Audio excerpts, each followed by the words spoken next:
What, they think we got 3 Rod Brindamores or what? I think I started lifting real light weights when I was like 12.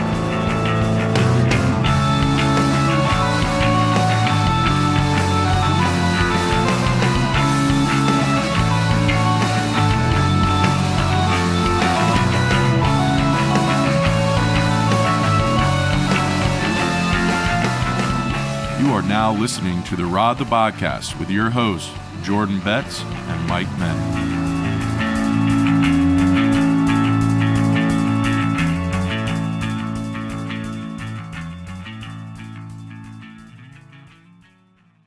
Welcome back, everybody. We are sitting at a little bit past the midway point of the season. We did our early check-in about a quarter of the way through. We're now checking back in at the midpoint. Episodes will likely pick up as the season comes to an end. That the latter half of the season always has a lot more going on, but it's a good point to check in. Hurricanes are currently 24-14-5 ahead of a Friday night tilt with the Ottawa Senators, 7-1-1 in their last 9 games, currently sitting third in the Metro with games in hand. The East in general is a beast this year, the Metropolitan even more so. So getting into the playoffs is going to be a bigger challenge than maybe it has in the past, even though it was ultra competitive in past years as well. We'll dive back into that a little bit later as we kind of review where we're at this season. We look at the roster, and we're going to kind of talk about some trends we've seen in the second quarter of this season. We've seen Aho really come into his game. He's looked like the player you want him to be for a long time in Carolina. He's got 15 goals, 33 assists, 48 points, on pace for 94 points this season. And it's not all about that. Obviously, his importance on the ice, on special teams, whatever it may be, we're seeing the game that you need to see out of Aho consistently right now. And, he kind of stirs the drink. When he's going, it helps get other guys going.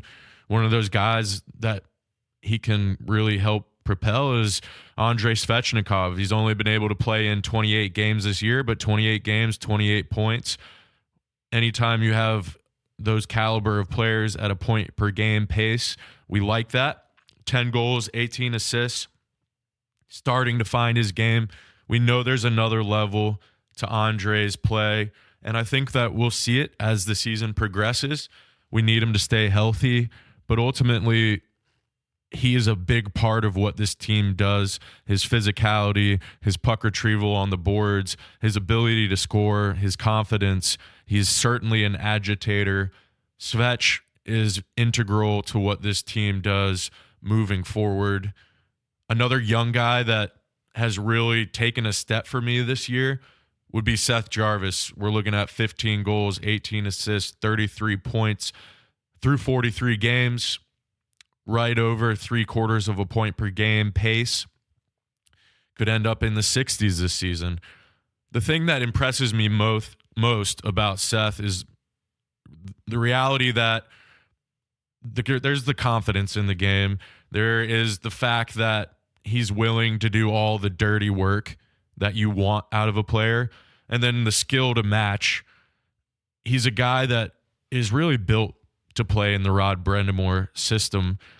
Rod Brindamore trusts him, which we'll talk about that a little bit more down the road. But these young guys, it takes a little bit more time to really earn Rod's trust. But Seth is getting up there, and the exciting part is that there's certainly another level to his game that he can get to. I think he can be even more of a factor offensively.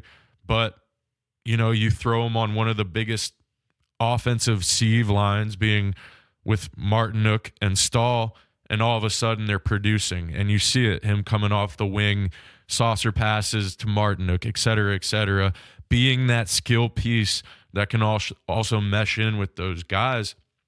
He's really valuable as a Swiss Army knife up and down the lineup. I think he certainly has sparked that line. I think he also played well when he was with Aho. So the future is bright for Seth. We're excited about that. And then hats off to Jury. We mentioned with Jarvis, it can take these young guys a little bit more time to earn the confidence of Rod. And I think Jury has taken a massive step this year. 8 goals, 11 assists, 19 points. He's on pace for about 36 points. He's doing well in the face-off dot. He's getting time with special teams, and he seems confident, and he seems like he's winning Rod's trust. We talk about a guy that we get to finally see make a debut in Ponomarev. Very similar to Jury. I think Ponomarev has a ton of upside and potential to be a really good NHLer, whether that's middle six, bottom six, whatever it may be. And he showed flashes of that when he came up. Now, in a lot of organizations, you show flashes like that, and you might bump out some of the guys that are slacking. But Rod, his whole system, his whole philosophy is built around trust and doing the little things, the dirty details, and all of that. Jury's a guy that showed it. He's played every game this year. A guy that had to earn his roster spot, fight for it. He's played every game this year. And Ponomarev is a guy that will likely follow suit, whether it's next season, the following season. There's a bright future for him, without a doubt. But you sit here and you look at the roster and you talk about where things were. We'll go to Rod's doghouse. We'll call it that. We'll start with KK, a guy that had a really hot start to the season. He's still sitting at 18 points. The offensive production hasn't been there. Mistakes are creeping into the game. You can see there's a little bit of lack of confidence. And Rod, he's going to let KK play through it. KK's played every game this season. And even though he struggled, the optional skates, Rod's having him there, right? You can kind of tell who Rod isn't satisfied with by who is consistently at these optional skates when the rest of the team is resting. And KK's there. We've seen flashes with KK where he can be a number 2 center. There's no doubt about that. We've seen flashes in his game where he's failed to show up. Consistency is super important in professional sports, especially when baseline isn't good enough for what you're getting paid. You've got to stay above that. And that's something that KK is struggling with right now. It's certainly something that you would hope corrects itself over time naturally. And we'd love to see KK be a big part of this team for a long time. But he's going to have to do the work, and he's going to have to get through this somewhat of an identity crisis that may be going on right now. It's all speculation, but we saw the offensive jump at the beginning of the season. We know what Rod expects out of his centers defensively and even offensively, what he expects. And KK is maybe at the point where he's trying to decide, am I a scoring 2 center or am I a shutdown 2 center? And Rod might be deploying a shutdown and KK may be thinking offensive. And at the end of the day, it's the coach's decision what role the player plays, and hopefully we'll see that shake out over time. Another guy that's kind of in Rod's doghouse is Natchez. Similar, not really. It's kind of been an ongoing issue. I don't want to, have too much conjecture here, but from what we can see from the outside, a guy like Natchez, ultra talented, there's no doubt about that, led the Hurricanes in points during the regular season last year. Somebody that you can certainly have for a long time and have success with. But with that being said, we remember at exit interviews, he talked about wanting to play center. That hasn't materialized. We understand that, he sees himself as a scorer, and at the end of the day, is it the best system fit for Natchez at this point? It might not be. It might not be. But these are all things that are a lot harder for us to, look at from the outside and make decisions based on. But the reality of the situation may be that to get the most out of Natchez, you need to play in another system. That's to be determined. I'm not a believer in giving up on a guy like that or moving on from a guy like that, because we've seen it We know what the skill is. The potential for Natchez to become a true top line consistent player, in my opinion, is extremely high. Extremely high. I mean, the goal would be for your top line to be Svech, Aho, Natchez, in my opinion, for years and years to come. That's a first line that is really hard to compete with, and the reality is that you have the plug and play pieces down the road to have a second, a third line that is also very good. So you don't have to worry about divvying up the wealth as much. But that's one to keep an eye on. He's certainly been in the doghouse, and we'll have to see if he can get out of it. The last guy we'll touch on, Bunting, new system. It's a rigorous system. We've seen this many times. It is hard to come in playing the Kane system when you've played systems that are not nearly as demanding. With that being said, Bunting is still at 27 points through 42 games. No slouch on the point side by any means, but certainly I think Rod would like him to buy in more on the actual philosophy. So those are guys that, you look at all of them. You're on a shorter contract for Bunting. There's definitely interest out there, I would assume, for his play ability.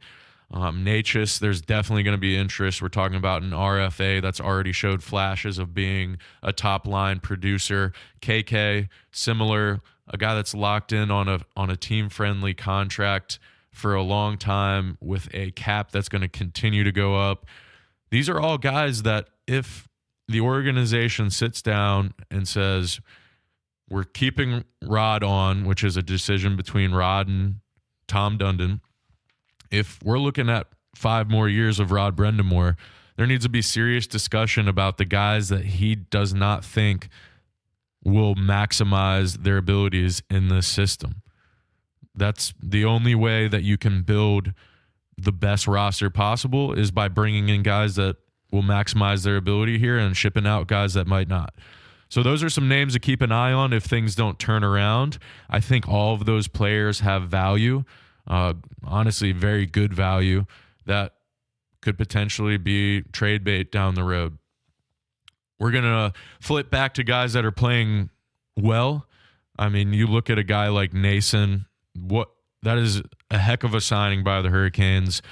They've really got a guy that was kind of more on his way out and created a really solid bottom 6 player. I mean, you got to love his fit with Carolina. He really does match Rod's philosophy, and you've turned something that, was almost not NHL quality into a guy that's really good. And that's how it works when you really look at the NHL. There's going to be guys that didn't get their chance because they never got to play in the system that fit them best, right? Or there are guys that are going to get paid a ton of money because they played in the perfect system for them, and then they go to another team with a different system, and all of a sudden they flounder. That's the part that you have to love about what the Canes do.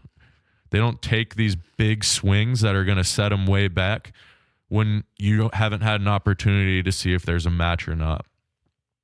Another guy who I think is rounding into form is Orlov. The discourse around Orlov kind of cracks me up. We see what Brady Shea has become in the Canes system, but I think so many people forget what year 1 and change of Brady Shea was like.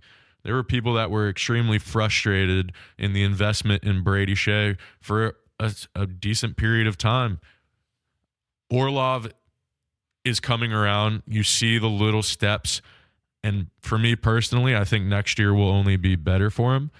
But I like his game, and I like the addition on the blue line. And I think in the 2-year contract term, I think it'll work out for the Canes. We knew it was an overpay when we signed him, but that's what you have to do to shorten that term up.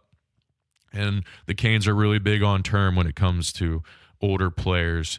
So that's kind of what we'll touch on for now. The team is certainly starting to play better. There were stretches of the season that it became hard to watch, and there's no denying that. The buy-in is coming back. they're reaching another level. And the beautiful part is there is another level that they can reach. Now we're going to talk about the hot topic that's kind of been what everybody is freaking out about, and that's obviously the goalies. Right? We lose Freddie to blood clots. You have to hope the best for him. Hopefully it's being managed and he's healthy now. But the concern with that is coming back to the NHL after suffering from blood clots is going to be a very massive challenge. The danger of blood clots is very real. And I say this when I'm chatting with friends and stuff, is I would never want to be the doctor that clears him to play. So it's hard to make your plan unless you know what's really going on. And the only people that have a clue are Anderson and the organization. I don't think we would see any serious movement for another couple weeks. I think that February window is when things could start to change in that regard. But we'll move on. Kochetkov really started to come into his game, turned it around, tough start to the season for him, starting to find his game, starting to build upon his game, and becoming the guy that the Canes drafted. Unfortunately, takes a shot to the head, is out with a concussion. You can only hope that he recovers fully and comes back and picks up right where he left off. The future for him is bright. He's still got room to improve. He's got to build on his confidence, and he's just got to mature in net. That's something that'll happen with time. I think the Canes have done their best development-wise, trying to get him as much playing time as possible, and we hope to see him back soon, as he's going to be an important piece of the Canes this season and moving forward. Obviously, Ranta gets sent down to Chicago earlier in the season, has probably one of the toughest stretches of his whole career, comes back. The Canes fans all get behind him, and it's a beautiful thing to see, because when you see Ranta's post-game interview, he talks about how much it means to him. These are guys, goaltenders, that are battling through confidence, whatever it may be, and it's easy to feel like, you're letting everybody down, and the disappointment and stuff like that. And Canes fans really rallied behind Ranta, and he's picked up his play and has given the Canes a serviceable option while they're in a really tough spot. Obviously, we see Peretz get to step in for him at the end of the LA Kings game. The Canes just didn't play well. 3:00 game on a Monday for the Justin Williams Hall of Fame induction, and the team just never showed up. Not really on Ranta, but Peretz gets to step in. He goes straight from ECHL to getting to play, I think, 10, 15 minutes in the NHL. And you've got to be proud for a guy like that. But the reality is he's not NHL ready, and the Canes need to continue to play him in the ECHL, maybe down the road get him into the AHL and let him continue to develop. He's not a guy that's going to step in and save the Canes season or anything along those lines, which leads me to the news that dropped today. The Canes claimed Spencer Martin off waivers. Essentially, this is your goalie 3 or 4, depending on who gets healthy when. This is so you do not have to play Peretz. So Ranta has Martin as a backup now, and you move forward. It's a good signing. There's no reason to throw Peretz to the Wolves. So bring in Martin, a guy that's got over 50 games of NHL experience. I believe he's 28 or 29, somewhere in that ballpark. So he's matured, and he's at that phase in his career where he's prepared for whatever is needed from him in the short term with the Hurricanes. With that all being said, the main point we get to is everybody is all over the internet talking about goaltender trades. Like I mentioned a little bit earlier, Anderson is going to be the determining factor for what the Canes do in the trade market. If it appears that Anderson is done for the season, he may be done for his career. It's hard to really guess at this point, but there is a realistic chance that Anderson is done. If he's done, I certainly think the Canes will explore the trade market. If Kochetkov takes a lot longer to come back, the Canes will likely explore the trade market. And what does that look like? Well, there's a ton of guys out there, and it sounds like they're all overpriced, and a lot of them aren't really appetizing. You look at the teams that are really out of it, or the teams that may be sellers. We'll look at a brief list here. You look at a guy like Jonas Korpisalo out in Ottawa. I mean, he's signed for $4 million until 2028. He's almost 30 years old. His goals against average is 3.63, and his save percentage is .885. That makes absolutely zero sense for the Hurricanes to go after. Even if they were to retain salary, I don't see the Canes reaching for a contract like that for a guy that's playing the way he's playing. So I would go ahead and move on from Korpisalo. We look at Merzlikins out in Columbus, another guy that's almost 30, signed to $5.4 million until 2027, 3.22 goals against this year with a .906 save percentage. The only way that is appetizing to the Hurricanes is if Columbus eats half of that salary hit. And even then, it depends on what they want back. I'm not sure that makes a ton of sense for the Canes, and I don't think it's your best option on the market, depending on what the Canes' mentality is this year as we get closer to the playoffs. Another goalie. You can go knock on Buffalo's door and see what they think. Devin Levi not having the greatest season, but obviously he's a young goalie that they're invested in. So it makes you wonder if Luukkonen is on the market. He's one of the better options. 2.64 goals against, .909 save percentage. He's an RFA with a cap hit of $837,500. He's almost 25 years old. That's a guy the Canes could bring in and maybe run with for an extended period of time.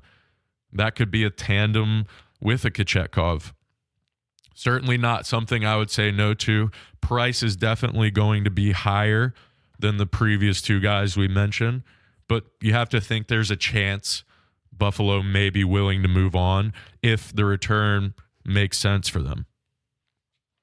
Another guy that's been talked about a lot in the market, Jake Allen, out in Montreal. A guy 33 years old, $3.85 million through 2025, 3.49 goals against average, .901 save percentage. It seems like a short-term plug. Like let's see if this guy can get hot in the playoffs. I wouldn't want to bring that player on at a 3.85 cap hit when you have another year of him. So there would probably need to be some retention and also not the most appetizing offer or goalie that's out there. So not sure that one makes a ton of sense. Both the goalies in San Jose, whether it's Kakkonen or Blackwood, neither are having great seasons. Neither of them really make sense for me. They could be cheap options that you hope rebound.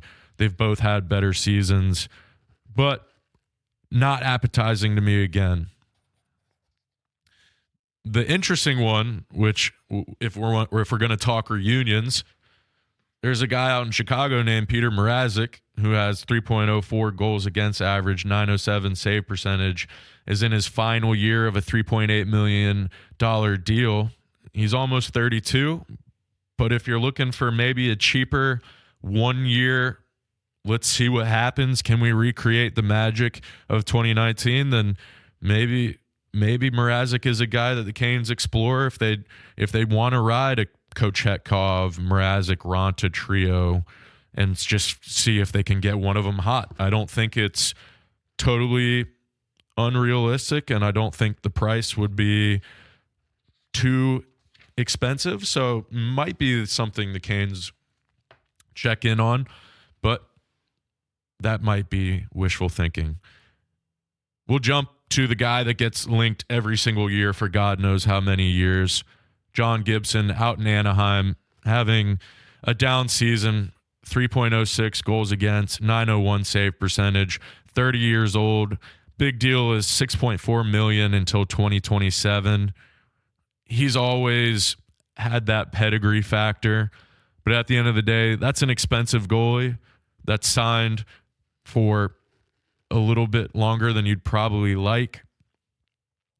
And you probably don't want him at 6.4. The Canes have already showed they're not paying a goalie 6.4. It's going to have to be a upper echelon goalie if the Canes are going to break from their current format. So I don't see that one happening. It sounds like the price is really high to bring in Gibson, and I'm not sure that it matches what the organization is looking for in terms of their long-term plan. Another short-term option that is similar to Mrazek is just a random goalie named Marc-Andre Fleury. No big deal. 2.97 goals against, 897 save percentage this season. Certainly having a down year, but Minnesota as a whole is having a down year.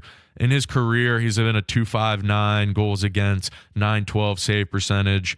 He is old. There's no denying that at 39 years old.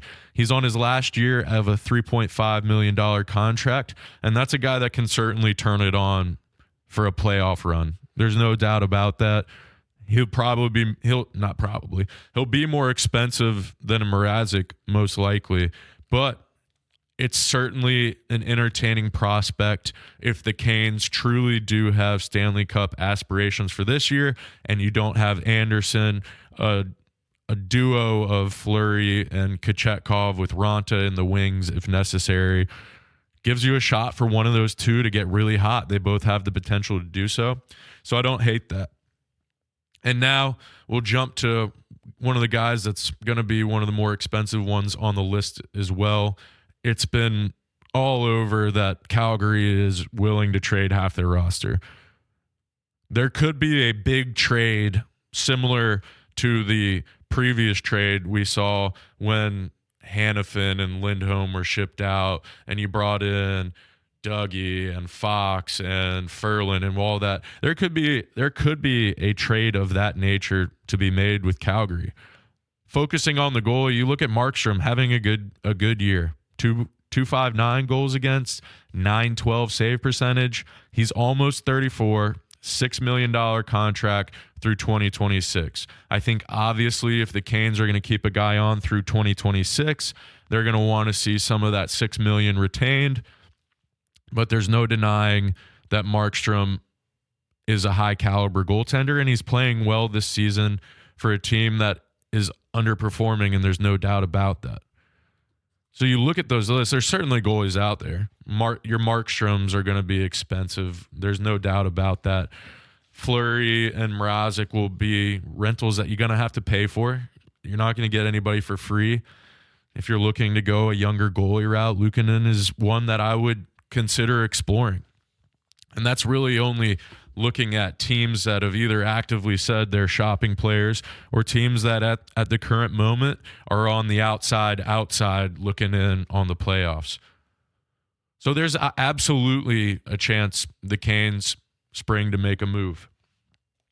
I could really see Markstrom making sense to come back to the Hurricanes. I think we would all like another chance with the Elias Lindholm relationship. That one ended salty on both terms. I think Lindholm and I think the Canes fans were very salty with Lindholm, and I think Lindholm showed that saltiness right back when he mocked the storm surge on his return after Canes fans booed him. I think it would be a good return. Lindholm is a guy that always talked about wanting to play for Rod. I mean, you could bring in a Lindholm, a Markstrom, maybe one of the other pieces that's available on the market to really go for a Stanley Cup. That would scream that the Canes think they're going to go to the Stanley Cup. But I will always follow that with this. You look at Florida. Florida went for it. They trade for Claude Giroux. Ultimately, they give up two massive pieces. A guy in Tippett that's starting to look like the guy he was expected to be when drafted, and a 2024 first-round pick. Those are two huge pieces for a team that did not win a Stanley Cup. Those are the chances you take when you chase a Stanley Cup, is giving up pieces like that. You have to be okay with giving up those pieces and ultimately not winning a cup. The Canes organization has showed they like to hold on to their assets. They like the philosophy of draft and develop. They like to take big swings, as many as they can, as they've showed with the plethora of picks they've made over the years. So don't be surprised if they're hesitant to move on from some of those guys. Don't be surprised if it's a Bunting, a Natchez, a KK, something along those lines that's moved out. So just realize when we all sit here and ask for, let's add this, let's do this, like we should be making a run for the cup, the repercussions are real, and the chance to win the cup only slightly gets better. There are teams that have a really, really good shot every single year that don't win the cup. So you have to decide what you want to be. The team that spends and spends and spends to have a few shots, or the team that consistently gets there and has a shot. Everybody that makes it has a shot. That's just something to keep in mind, and it's kind of why, we look at the situation the Canes are in, and there might not be a bunch of action. At the same time, there could be a ton of action. It might be the time to maximize your roster when you are potentially losing a Shea, a Pesce, a Teravainen. You've got guys getting older. I mean, Burns is aging out, et cetera, et cetera, et cetera. The list goes on.